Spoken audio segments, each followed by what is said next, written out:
1500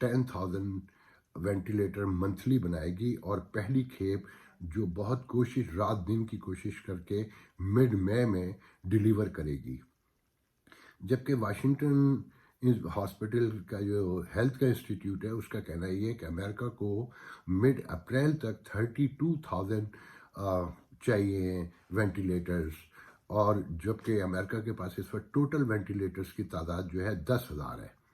مگر کومو ساتھ میں یہ کہتے ہیں گورنر نیو یارک جو ہے کہ صرف اکیلے نیو یارک کو 30,000 وینٹیلیٹرز کی ضرورت ہے.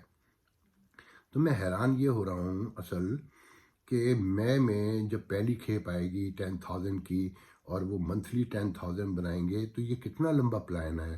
یہ کیا اس کے جانے کے کوئی آثار نہیں ہیں کہ مئی کے مڈ میں وہ 10,000 پہلی کھیپ دیں گے اور پھر وہ 10,000 منتھلی بنائیں گے.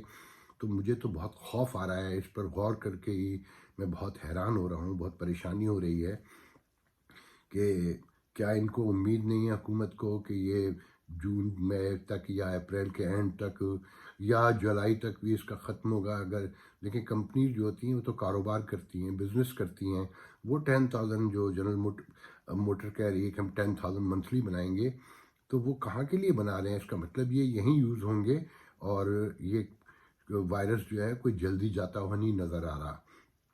اللہ کرے میرا تھاٹ غلط ہو، میرا دمشم بالکل غلط ہو، مگر خبر یہی ہے، یہ واشنگٹن پوسٹ کی خبر ہے جو میں نے ابھی ابھی پڑھی ہے. تو بہت پریشان کن صورتحال ہے کہ یہاں سب کچھ شٹ ڈاؤن ہوتا جا رہا ہے. جو تھوڑا بہت رہ گیا تھا، جب اب یہ بھی کہہ دیا کہ گروسری بھی بند کر دیں، باہر نکلیں ہی نہ، تو یہ کب تک رہیں گے اس کے بارے میں کوئی کچھ نہیں جانتا. ناصر صفق میں تو یہ بڑا کھلا علاقہ ہے، کہا جا رہا تھا کہ نیو یارک سٹی جو ہے وہ کنجسٹڈ ہے، ایک بلڈنگ میں 200 فیملیز رہتی ہیں، 500 فیملیز کی بھی بلڈنگز موجود ہیں، اور بہت ہی نیرو ہے، اور لوگ کھوے سے کھوا چلتا ہے، قریب سے ایک دوسرے کے گزرتے ہیں پاس، مطلب ہجوموں کی شکل میں. میں نے خود بھی دیکھا ہے، آپ سب نے بھی جو نیو یارک میں امریکہ میں رہتے ہیں سب نے دیکھا ہے. مگر یہاں تو صورتحال ناسو اور صفق میں تو گھر بہت دور دور ہیں، بہت ہی کھلا علاقہ ہے، بہت کم ایک دوسرے کے قریب آنے کا موقع ملتا ہے جہاں تک میں سمجھتا ہوں. مگر یہاں کا جس طرح سے اسپریڈ ہو رہا ہے وہ بہت حیران کن بھی اور پریشان کن بھی. اس کی وجہ ایک شاید میں یہ بھی سمجھتا ہوں کہ یہ جو ڈیلیوری، فوڈ کی ڈیلیوری کا سسٹم ہے، اگر اسے پہلے بند کر دیا جاتا ہے یا اب بھی بند کر دیں کہ راتوں کو بھی کھلا ہوا ہے ڈرائیو تھرو جو ہے، اور اس کے بہت سارے جو چین ہیں، میک ڈونلڈ کی اسپیشلی میں نے نوٹ کیا ہے، برگر کنگ کی اور پوپائز کی، میں نے ان کے ورکرز کو دیکھا یہ تو گلو بھی نہیں پہنتے اور ماسک بھی نہیں لگاتے. تو بہرحال یہ سچویشن ہے. ساتھ میں ایک خبر یہ بھی ہے، جو میرے ایک دوست کی وائف ہیں، ڈاکٹر ہیں، انہوں نے بتایا کہ جی وہ کلینک سے کام کرتی تھیں، اب ان کو نئے آرڈر ہیں کہ نیکسٹ ویک سے وہ ہاسپٹل میں اور مین کو جو کووڈ-19 ہے اس کے وارڈ میں کام کریں گی. تو انہوں نے کوشش کی کہ وہ بیمار بھی ہیں، جو مجھے پتہ ہے ہلکی سی وہ آج کل بیمار ہے، تو انہوں نے کہا کہ وہ بیمار ہیں.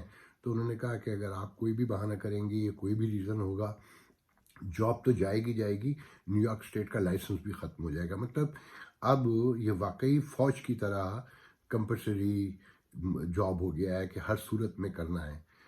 تو اس سچویشن میں سمجھ میں نہیں آتا کہ آگے کیا ہونے جا رہا ہے. جس طرح سے جنرل موٹر نے اور فورڈ نے اعلان کیا ہے، اس سے تو سچویشن بہت خراب لگتی ہے کہ آنے والے چند ماہ میں کہیں کوئی چیز تبدیل ہوتی نہیں نظر آ رہی، اور کم ہونے کے بجائے یہ سچویشن خراب ہو رہی ہے. تو آج میں ابھی اتنا ہی کہوں گا.